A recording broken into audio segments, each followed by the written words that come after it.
त्वमेव माता च पिता त्वमेव त्वमेव बन्धु च सखा त्वमेव त्वमेव विद्या द्रविणं त्वमेव त्वमेव सर्वं मम देव देव।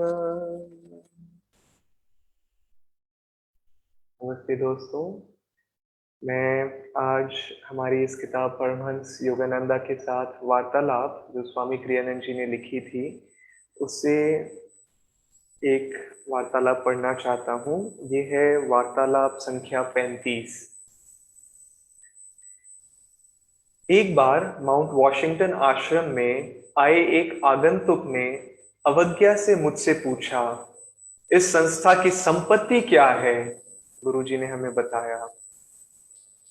कुछ नहीं, मैंने तुरंत उत्तर दिया, केवल ईश्वर। एक बार दिव्य माँ ने मुझे कहा था, जिन्हें मैं बहुत अधिक देती हूँ उन्हें मैं स्वयं को नहीं देती। ये बहुत ही छोटा वार्तालाप है, लेकिन फिर भी इन बस कुछ ही शब्दों में इस वार्तालाप में, इस कहानी में हम देखते हैं कि योगानंद जी हमें वापस बार बार बताते हैं कि ईश्वर ही हमारी एकमात्र संपत्ति है हमारे जीवन में। और जब मैं ये वार्तालाप पढ़ रहा था तो मुझे एक योगी की आत्मकथा, जो कि ये पुस्तक है, मैं आशा करता हूँ कि कई लोगों ने ये पुस्तक पढ़ी होगी।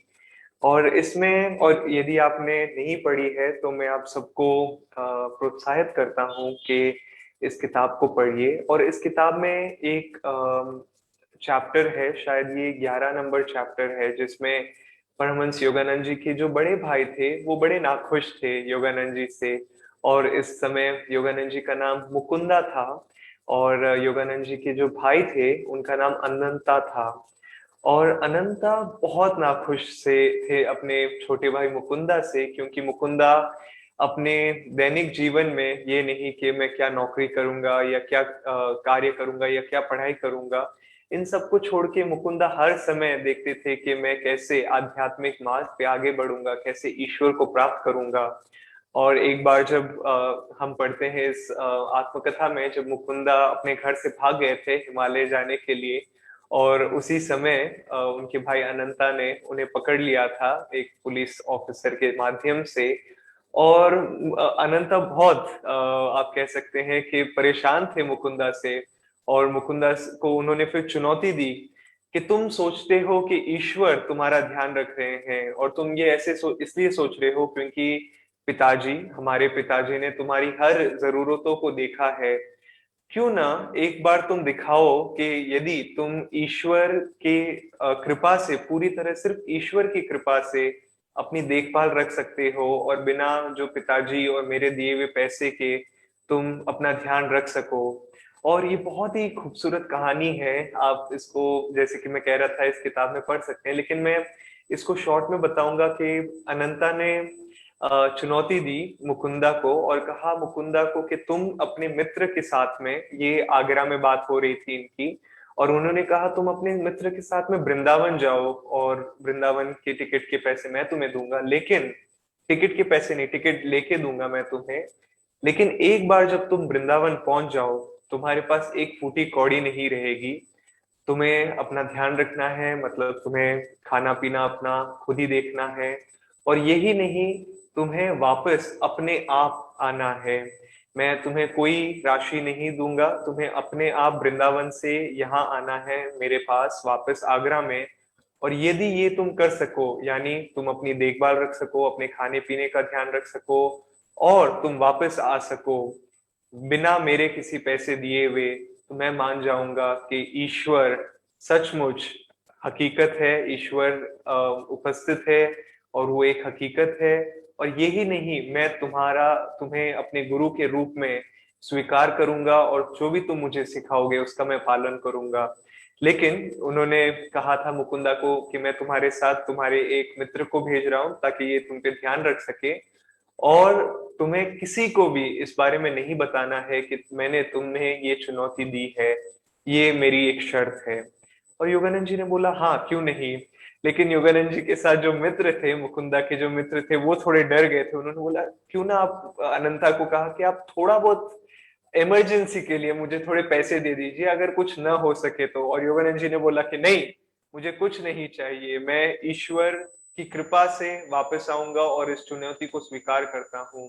और जब ये ट्रेन में बैठे मुकुंदा और उनके मित्र, उस समय कुछ व्यक्ति थे जो उनसे वार्तालाप करना चाहते थे, उनसे बात करना चाहते थे, लेकिन मुकुंदा ने किसी भी प्रकार का इंटरेस्ट नहीं दिखाया। और जैसे ही वृंदावन पहुंचे वो, और वो वृंदावन स्टेशन से निकलने वाले थे, इन दो व्यक्तियों ने मुकुंदा और उनके मित्र को वापस पकड़ा और उन्होंने कहा कि आप कृपया हमारे साथ चलिए। और मुकुंदा ने बिल्कुल इंटरेस्ट नहीं दिखाया। और योगानंद जी कभी ऐसे नहीं थे कि यदि कोई उनको कोई फेवर करे या उन्हें कोई चीज दे तो इसका मतलब यह है कि उस पे वो टूट पड़े। उन्होंने बिल्कुल अपने हृदय में निष्पक्ष भावना से कहा कि नहीं, किस लिए चले हम आपके साथ। तो इन दो व्यक्तियों ने अपनी कहानी सुनाई कि एक महारानी थी जो दो राजकुमारों के लिए भोजन उन्होंने तैयार किया था, लेकिन ये दो राजकुमार आ नहीं सके। और महारानी चाहती नहीं थी कि इनका उनका जो भोजन है, जो उन्हें पकवान बनाए हैं, वो व्यर्थ जाए। तो इसीलिए इन व्यक्तियों ने कहा कि कृपया आप हमारे साथ आके भोजन लीजिए। और इस समय आप सोच सकते हैं मुकुंदा के मित्र का चेहरा कैसे रहा होगा। और यही नहीं, उन्हें सिर्फ भोजन ही नहीं मिला, बल्कि राजकुमारों का भोजन, राज भोजन प्राप्त हुआ।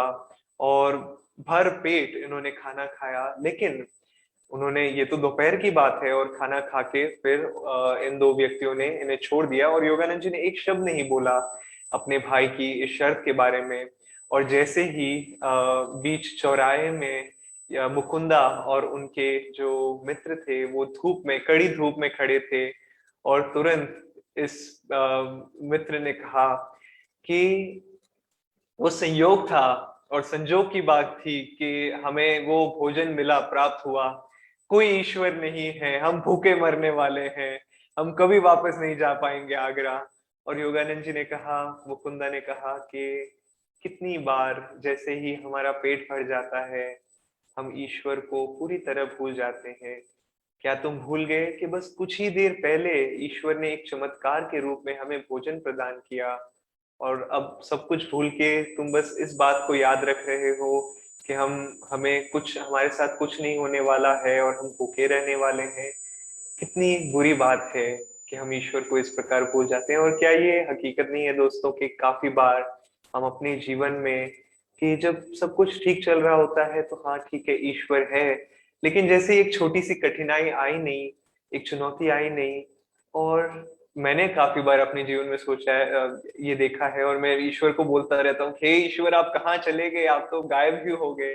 लेकिन ईश्वर है, वो कभी कभार हम हमसे जरा सा छिपे हुए हैं, और वो देखना चाहते हैं कि क्या तुम अभी भी मुझसे प्रेम करते हो, क्या तुम अब भी मानते हो कि मैं ही तुम्हारी संपत्ति हूँ। और फिर बाद में एक व्यक्ति आया अपने घोड़े के साथ में, शायद अपने सवारी लेने के लिए। वो इसका व्यक्ति का शायद कार्य था कि ये लोगों को अलग अलग जगहों पे सवारी देता था। लेकिन खैर ये आया योगानंद जी के पास में और उसने कहा कि आप कृपया मेरे मेरे इस वाहन में बैठे। और योगानंद जी ने कहा कि नहीं। और इस व्यक्ति ने कहा कि क्या आप मेरा बहिष्कार कर रहे हैं, क्या आप मुझे अपने से दूर कर रहे हैं। और जैसे ही मुकुंदा ने ये शब्द सुने, उसने बोला कि क्या बात है, तुम ऐसे क्यों बात कर रहे हो। तब इस व्यक्ति ने कहा कि कल रात मेरे स्वप्न में भगवान श्री कृष्ण आए थे, और भगवान श्री कृष्ण ने मेरा मार्गदर्शन किया और मुझे आपकी ओर दर्शाया, और उन्होंने आपकी ओर दिशा दिखाई, मार्गदर्शन किया, और उन्होंने कहा कि यही तुम्हारे गुरु हैं। और उन्होंने मुझे कहा कि मैं आपसे यहाँ आके मिलूं और आपकी देखभाल करूं। और योगानंद जी ने बोला कि ठीक है, हम तुम्हारे साथ चलेंगे। और फिर इस व्यक्ति ने, मैं इस व्यक्ति का नाम भूल गया, इस व्यक्ति का नाम कई वर्ष बाद में इस व्यक्ति के बारे में स्वामी क्रियानंद जी ने योगानंद जी से पूछा था। लेकिन शायद मैं आगे वापस इस व्यक्ति का नाम यदि याद आए तो मैं बोलूंगा। लेकिन इस व्यक्ति ने, इस चालक ने अलग अलग जगहों पे योगानंद जी का और उनके मित्र का अलग अलग जगहों पे उनकी तीर्थ यात्रा करवाई, उन्हें घुमाया फिराया वृंदावन में, उन्हें खिलाया पिलाया। और फिर जैसे ही समय आया आगरा आगरा जाने का, वापस दिन के अंत में योगानंद जी ने कुछ नहीं कहा, लेकिन इस व्यक्ति ने योगानंद जी को कुछ पैसे दिए और उन्हें कुछ मिठाइयाँ दी और स्टेशन तक लेके गया, क्योंकि योगानंद जी से पूछा था उसने कि कहाँ लेके जाऊं, और योगानंद जी ने बोला कि हमें स्टेशन ड्रॉप कर दीजिए। और स्टेशन पे योगानंद जी ने इस व्यक्ति को क्रिया योग की दीक्षा दी। और हम क्रिया योग की दीक्षा ऐसे नहीं देते हैं, लेकिन क्योंकि ये एक एक्सेप्शनल कहानी थी और योगानंद जी तुरंत जानते थे कि ये व्यक्ति तैयार है दीक्षा के लिए, तो उधर स्टेशन पर ही एक कोने में योगानंद जी ने इस व्यक्ति को दीक्षा दी और फिर वापस चले गए।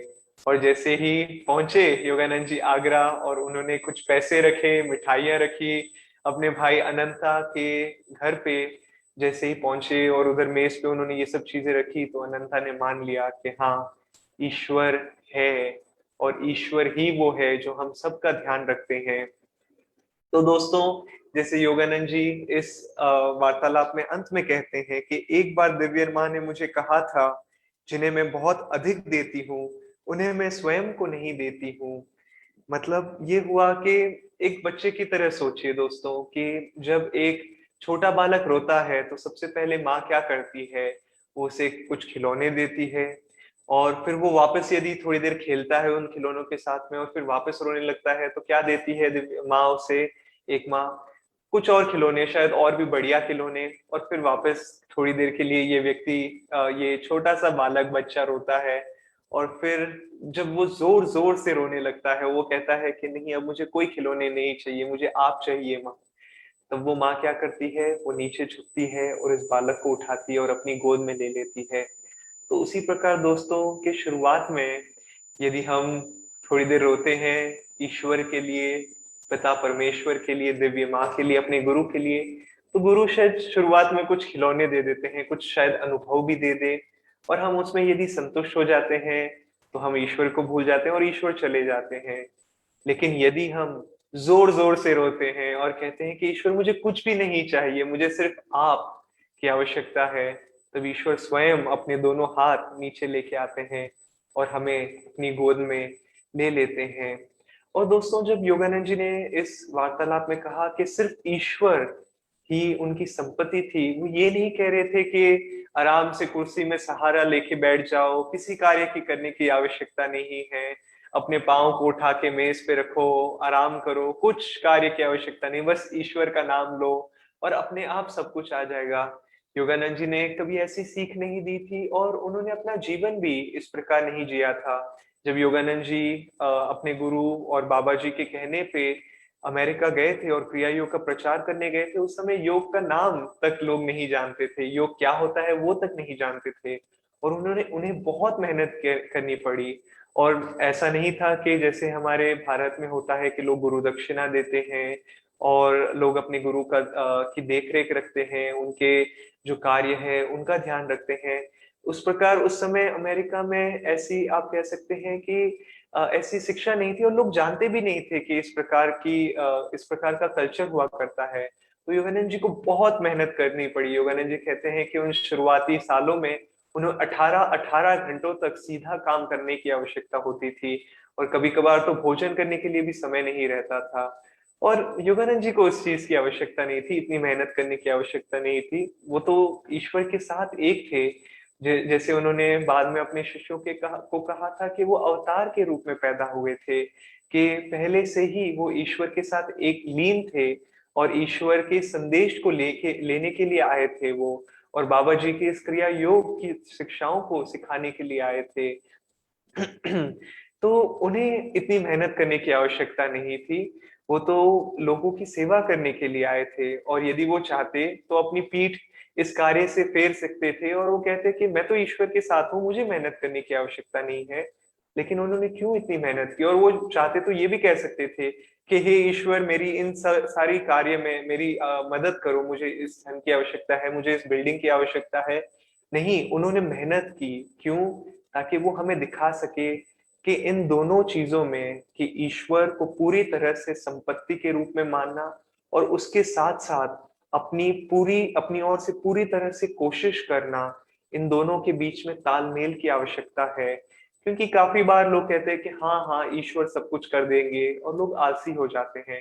और दूसरी तरफ लोग कहते हैं कि अरे ईश्वर कहाँ है, पूरा कार्य मैं करूंगा, मेरी कोशिश मेरी मेहनत से फल आएगा। ये दोनों जगह और इस चीज में बहुत अहम होता है। लेकिन इन दोनों चीजों में यदि हम तालमेल लेके आ जाते हैं कि ईश्वर ही मेरी सच्ची संपत्ति है, और ईश्वर की दी हुई ऊर्जा के साथ में मैं पूरी ऊर्जा डालूंगा, पूरी कोशिश करूंगा और पूरी मेहनत करूंगा अपने कार्य में, और जो फल ईश्वर देते हैं वो मैं निष्काम कर्म के रूप में उसे स्वीकार करूंगा। यदि ईश्वर कुछ बहुत अच्छा देते हैं, बहुत अच्छी बात, और यदि ईश्वर कुछ ना दे तो भी कोई बात नहीं। और काफी बार लोग सोचते हैं कि क्योंकि अब मैं आध्यात्मिक मार्ग में हूँ, क्योंकि अब मैं ईश्वर के मार्ग के दिशा में जा रहा हूँ, तो ईश्वर सब कुछ मेरा देख रेख रख लेंगे और सारी कठिनाइयां हटा देंगे। स्वामी क्रियानंद जी अक्सर कहा करते थे कि काफी बार यदि किसी शिष्य को कुछ सीखना हो, तो ईश्वर उल्टा कठिनाइयां दूर करने की जगह कठिनाइयां देते हैं। इसीलिए नहीं कि ईश्वर निर्दय है, लेकिन इसीलिए क्योंकि ये कठिनाइयां हमारे जीवन में आशीर्वाद के रूप में आती है, कि ये कठिनाइयां काफी बार हमें सिखाती है कि हाँ, सब कुछ ईश्वर ही तो है। और हाँ, मुझे प्रैक्टिकल होने की आवश्यकता है, मुझे अपनी जिम्मेदारियां निभानी है, लेकिन निष्काम कर्म के रूप में, कि ये जो भी सारी जिम्मेदारियां हैं वो ईश्वर ने मुझे दी है, और ईश्वर के ही प्रेम में मैं इन जिम्मेदारियों को निभा रहा हूँ। काफी बार जब लोग अमेरिका में खासकर इस चीज का प्रचलन है कि मैं इस कार्य को करूंगा, मेरे में ये क्षमता है, जो बहुत अच्छी बात है। लेकिन कई बार लोग ये करते हुए भूल जाते हैं कि ईश्वर से उन्हें ये शक्ति मिल रही है। तो योगानंद जी अक्सर कहा करते थे कि ईश्वर को भूल के हमें अपना कार्य नहीं करना चाहिए। क्योंकि वो कहते थे कि यदि ईश्वर तुम्हें या तुम्हारी दिल की धड़कन को चलाना भूल जाए, तो क्या होगा? तुम तुरंत अपने शरीर को त्याग दोगे। तो उसी प्रकार दोस्तों, अगर ईश्वर हमें भूल जाए तो हम नहीं रह पाएंगे, तो उसे उसी तरह हमें भी ईश्वर को नहीं भूलना चाहिए। मैं एक और कहानी बताना चाहूंगा दोस्तों, कि कैसे इन दोनों चीजों में तालमेल की बहुत आवश्यकता है, कि कैसे हमें हर चीज ईश्वर को दे देनी चाहिए। जैसे योगानंद जी ने कहा, उन्होंने नहीं कहा कि मेरी संपत्ति ये है या वो है, उन्होंने सिर्फ एक चीज बताई कि ईश्वर ही मेरी संपत्ति है। तो जो भी चीज हो आपके जीवन में, और योगानंद जी को कभी भी किसी के धन की आवश्यकता नहीं थी। अगर उन्होंने किसी से कहा कि मेरे कार्य में क्या तुम मेरे गुरु के इस कार्य को यदि तुम संयोग करना चाहोगे, तो उन्होंने इस प्रकार देखा कि सामने वाले व्यक्ति को क्या अच्छे कर्म मिलेंगे। और क्या ये हकीकत नहीं है, जब एक बड़े गुरु, जब एक सच्चे गुरु, और खासकर योगानंद जी और इस आध्यात्मिक परंपरा में जो महान गुरु हैं, जब उनका कार्य की सहायता जब लोग करते हैं, तब उन्हें अच्छे कर्म मिलते हैं। और इस स्थिति में योगानंद जी ने अन्य लोगों से आप कह सकते हैं कि संयोग, और उनसे जो जो भी सहायता मिली उसे स्वीकार की। लेकिन जब लोग सोचते थे कि अच्छा, मैंने अब योगानंद को सहायता दी है, तो इसका मतलब ये है कि वो मुझे एक प्रकार से ट्रीट करेंगे कि मैं स्पेशल हूँ, मैं विशेष हूँ उनके लिए। योगानंद जी के लिए सब सम्मान थे, चाहे कोई बहुत अमीर हो तो भी कोई फर्क नहीं पड़ता है, और यदि किसी शिष्य के पास में कुछ भी नहीं हो, लेकिन सिर्फ अपने हृदय में ईश्वर के प्रति भक्ति हो। तो जो कहानी मैं बताना चाहता था दोस्तों, ये स्वामी क्रियानंद जी के जीवन में है। और जैसे कि मैं कह रहा था कि ऐसा नहीं है कि ईश्वर हमारे जीवन से सारी कठिनाइयां हटा देते हैं। तो स्वामी क्रियानंद जी के जीवन में ये हुआ था कि जब योगानंद जी ने अपना शरीर त्याग दिया, और फिर उसके बाद में स्वामी क्रियानंद जी को उन्होंने एक प्रकार से ये जिम्मेदारी सौंपी थी कि उनकी शिक्षाओं को का प्रचार करे हर पूरे विश्व में, और खासकर अमेरिका और इंडिया में। तो अमेरिका में शुरुआती सालों में स्वामी क्रियानंद जी हर एक शहर में हर दिन ट्रैवल करते थे, कि हर रात को वो एक अलग शहर में रहा करते थे। वो एक समय इतने थक गए थे कि अपने शरीर को एक जगह से दूसरी जगह पे लेके नहीं जा पाते थे। और ये सब किस लिए? क्योंकि वो अपने गुरु के कार्य को का प्रचार करना चाहते थे, और उसके लिए उन्हें संपत्ति की भी आवश्यकता थी, धन की भी आवश्यकता थी। लेकिन वो उनके पास नहीं था, तो उन्होंने हर शहर जाके इन शिक्षाओं का प्रचार किया। और स्वामी जी ने कई बार पूछा अपने हृदय में कि हे ईश्वर, हे गुरु, आप ये चीजें क्यों दे रहे हो? मुझे तो पैसे की आवश्यकता भी नहीं है, मुझे तो धन भी नहीं चाहिए, मुझे तो धन पसंद भी नहीं है, तो आप मुझसे ये क्यों करवा रहे हैं? और कई साल बाद में जब स्वामी क्रियानंद जी ने वो सारी ऊर्जा डाली जो उनके गुरु ने उन्हें डालने के लिए कही थी, उन्होंने पाया कि वो सारा कार्य वो धन के लिए नहीं कर रहे थे, वो धन के लिए उनके गुरु नहीं करवा रहे थे। वो सारा कार्य योगानंद जी, क्रियानंद जी से इसलिए करवा रहे थे ताकि उनमें, उनके बाद में, उनके अंतिम जीवन में खासकर, और जैसे जैसे वो अपने जीवन में आगे बढ़ते जाए, तो उनमें एक शक्ति आए कि जब जब जिस कार्य को करने की आवश्यकता हो, स्वामी क्रियानंद जी वो कर पाते थे, बिना किसी कठिनाई के लिए, बिना किसी कठिनाई के। तो दोस्तों, जब आप देखो कि आपके जीवन में किसी प्रकार की कठिनाई आ रही है, तो देखिए कि वो ईश्वर के द्वारा आ रही है, ताकि जब उस कठिनाई को आप पार कर लेंगे, तो आपके जीवन में वो शक्ति आएगी, और उस शक्ति को आप पूरी तरह से अपने बाकी के जीवन में उस शक्ति का प्रयोग कर पाओगे।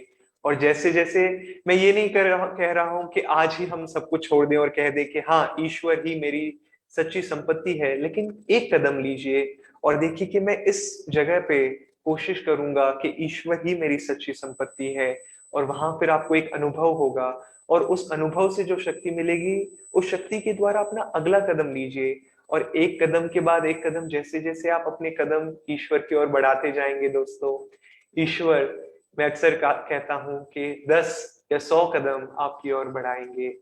तो मैं आशा करता हूं कि इस कहानी से और इन शब्दों से, योगानंद जी के शब्दों से, हम प्रेरणा ले सकें और अपने जीवन में ईश्वर को उनका स्थान दे सकें, जो है कि वो हमारी सच्ची संपत्ति है हमारे जीवन में। धन्यवाद।